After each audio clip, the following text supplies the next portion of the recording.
Chapter 14. Resume. On our present tour, we have endeavored to give the student more of the actual teachings and practices of the masters, rather than to recite the phenomena performed by them. We have not laid much stress upon our actual contacts in India, but enough has been given of our travels and contacts to satisfy the minds of those persons who have wished to know something of the trip itself. Should we relate all the incidents and experiences thus far encountered, there would be no time nor space left in which to give that vital instruction that would help the student to live in his own experiences, that which the masters live and prove. The average student is more interested in the philosophy and science which the masters employ. It is only through such knowledge that the individual may know how to proceed in attaining his own mastership. Furthermore, the miraculous feats and the manner in which the masters lived has doubtless been sufficiently covered in the 3 volumes of Life and Teaching of the Masters of the Far East. This trip has yielded us much of practical knowledge, and it is our purpose at this time to review the main points in order that they may stand out in the mind of the student. Thus he may have a clearly defined working basis from which to proceed in recasting his life in accordance with those motives through which the illumined have attained to mastership. Mastership is everyone's possibility, but this state is not achieved through reading, study, or the orizing, but by actually living the life which the masters live. It has been clearly stated that life lived by the average individual is hypnotic. That is, the majority of men and women are not living life as it was intended at all. Not one in a million feels the freedom to live what he inwardly feels he should live. He has come under the world opinion of himself, and this opinion is what he obeys, rather than the law of his own being.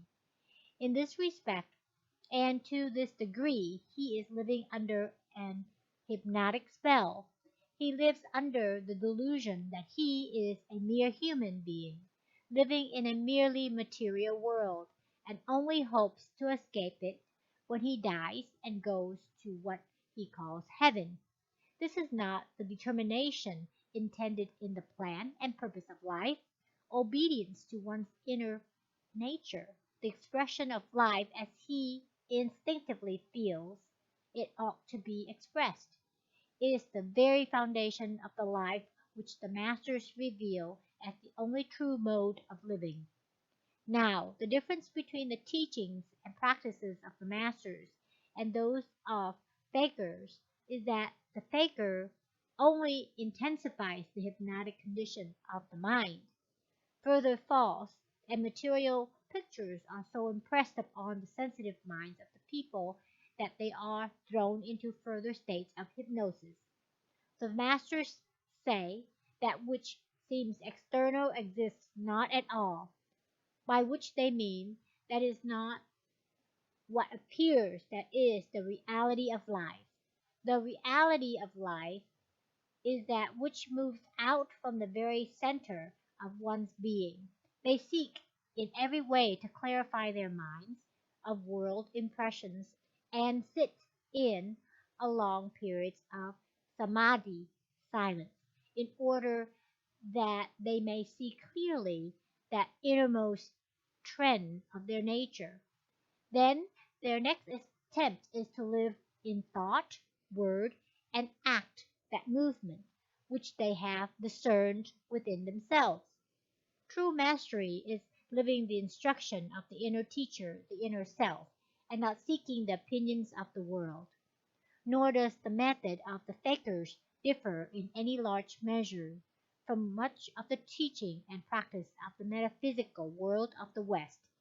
The gathering of thoughts from teachers and books, building them into the conscious nature of one's being, is to establish a false determination, which is largely hypnotic. The mere making of one's consciousness over according to thoughts evolved by others' minds is to impose a false condition upon that individual, to manipulate the body, the affairs, or to concentrate within the body to awaken its centers or functions is only to throw the individual further out of the true determination of life, and the last state of that man is worse than the first.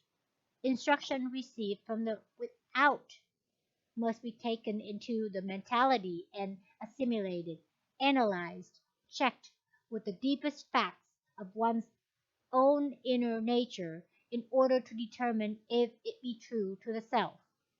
One best consult the self first and gain his outer knowledge thus at first hand.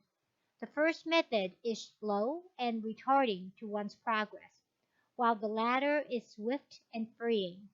Notice the difference when you act according to someone's instruction and when you obey what you instinctively feel to be right thing to do. This of itself should teach us that the way of life is from within out.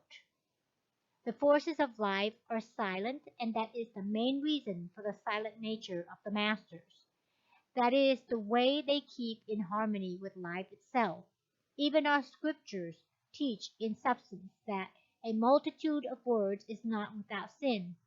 Only when we speak in harmony with what we inwardly feel do we let ourselves out into complete harmony with the true determination of life. Have you not noticed that when you speak what you feel, just as when you do what you feel is right, that you are free? Also, when you speak that which does not meet with the sanction of your innermost feelings, you feel you have limited or bound yourself. This is the philosophy of non resistance propounded by Gandhi, and which is prevalent in Hindu teachings. Christ emphasized this teaching when you speak or act in a manner that is out of harmony with yourself, to create resistance, and that resistance is the influence of hypnotic practices. It contracts the nature of man and keeps him from expressing what he truly is. Not only does this resistance occur in his own nature, but when brought to the notice of others, they further add to the resistance, and by this practice the whole world is kept in the darkness. The Father who sees in secret rewards thee openly. No one resents the radiations of pure joy, even though they may be exceedingly sad, but try to talk them into joy and they resent it. Tell a poor man that he does not need to be poor, and he is likely to resent it, and will offer all sorts of excuses in defense of his poverty. But bring him under the silent influence of abundance, and his very soul expands. Try to separate two men who are fighting, and they are likely to attack you, but radiate a sense of peace from your own inner nature, and they are more than likely to catch your sense of peace and cease fighting. The doctrine of non-resistance is not passive, but is a dynamic radiation of the inner self. Social reorganization and economic reform must emanate from the awakening consciousness of man. One cannot legislate or lay down rules that will govern man when under a spell of hypnosis. You cannot organize man's thoughts and motives until they conform to each other. It is in this realm that all differences arise. One man is selfish, another is unselfish. One is successful and another is a failure. One has unusual strength and ability while another is weak and incapable. One thinks only of his material welfare and another thinks only of his spiritual welfare, as entirely divorced from the outer nature. How can such diverging thoughts and feelings be organized into a harmonious mass? Only in man's innermost nature is he identical with his neighbor in thought and motive, and only through bringing out what is within can there be peace and harmony in the earth. It is that which moves in man's innermost nature that is identical with the great universal mind or God. The law of God is written in your inward parts. Mastership is bringing into the surface what is buried within. This is brought about only through deep meditation and consulting with the self, which is the only master one can ever find that will lead him to the goal of life. Overcoming is all a matter of learning to drop all seeming conditions of mind, body, and affairs, and to begin life over again as its beginning. Start with the idea that you are that self which you inwardly long to be, and so devote yourself to being that self, that everything else is forgotten. Once you have found yourself and have become that self, you are a master and a world helper. Many such working together in silence will spread an influence over the world more powerful than any movements that originate in the machinery of organized industry, war, or social reform. The effectiveness of one's life is not so much in what he does, but in how he does it.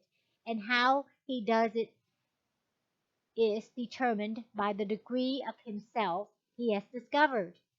Merely speaking words and relying upon the power within them, or the vibratory effect of the word, never helps man to become a master. Words contain only that degree of power that is limited into them through the consciousness of the individual using them. The power is the depth of realization or the degrees of consciousness back of them. It is not words that produce consciousness, nor is it words that heal the body or change the affairs. It is a matter of awakened realization that produces words and impels outer action, and the word or act is powerful only to the extent of this inner awakening. The result of speaking or acting from outer motives not only produces an hypnotic condition of mind, but gives rise to the notion that there are two opposing minds, and carried on seems to divide the mind into many separate actions. Mind is a unit and moves as a unit, and what seems to be dual mindedness is only a dual set of ideas. One set evolved from outer impressions, and one set originating in the natural state of mind as it originally moves. The mind is completely unified and harmonized by denial or rejection of every thought and impulse that does not spring from one's innermost nature. This clears up the entire stream of consciousness and leaves the individual free to think and act as he should in perfect harmony with the universal mind. This is the very essence of mastery. Speaking and living in this oneness without sense of division is the greatest gift of man, for he was given a sound mind. According to the scriptures, in other words, he was started out into being in perfect oneness with his source. He was sound, whole, and Jesus said he must return to this state of sound mindedness. Tarry at Jerusalem until the Holy Whole Spirit comes upon you, or until you return to that sense of oneness with the universal mind. Spirit is cause, and when man returns to cause, his source, he becomes whole and sound.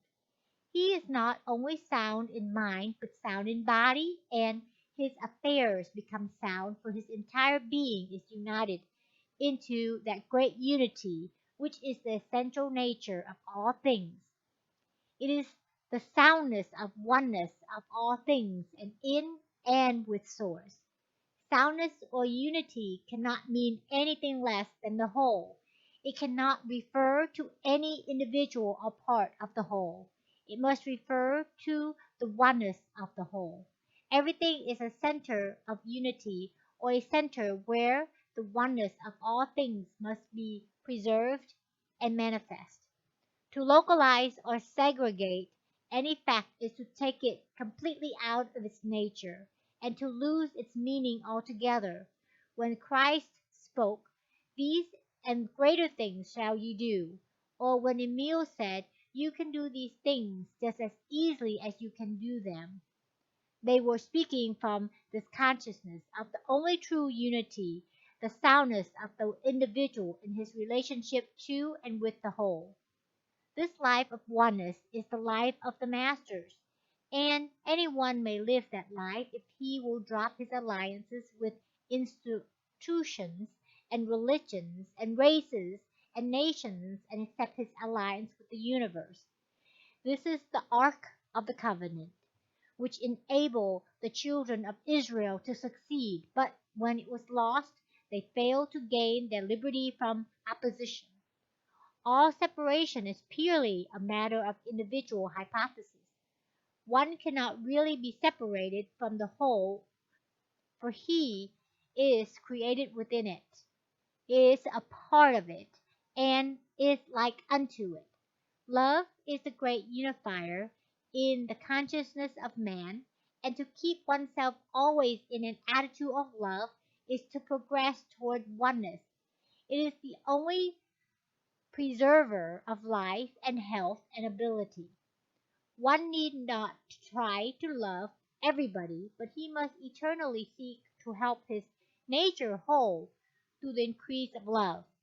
When one's nature expands in love, he will sooner or later find himself in a loving attitude toward all men, and in this attitude he only lifts himself but all those around him into that same oneness. There are no divisions in an awakened sense of love. One does not gain mastery or illumination by going to India and sitting at the feet of a master. One gains mastery by listening to the deepest facts of his own nature and by obeying what he there learns. There is no help that is needed that is not available instantly if one but turns in this direction and proceeds from this fact. All the power of the universe is back of every high motive, every true impulse that stirs in man's inner nature. It is like the germ of life within the seed, and all the forces of nature move to bring it forth into its full expression of all its potentialities. This is the manner of the masters, and their instructions is always that you must be true to the self, live the life of the self, express what is inherently true until you are outwardly what you inwardly long to be.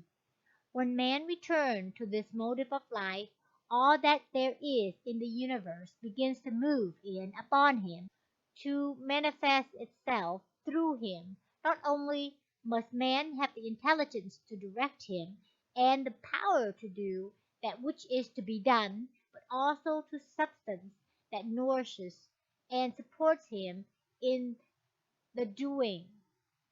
There is no lack except in the realm of hypnotic ideas that have clouded his mind from reality, back in his native oneness, where he consciously receives what the universe is pouring out upon him.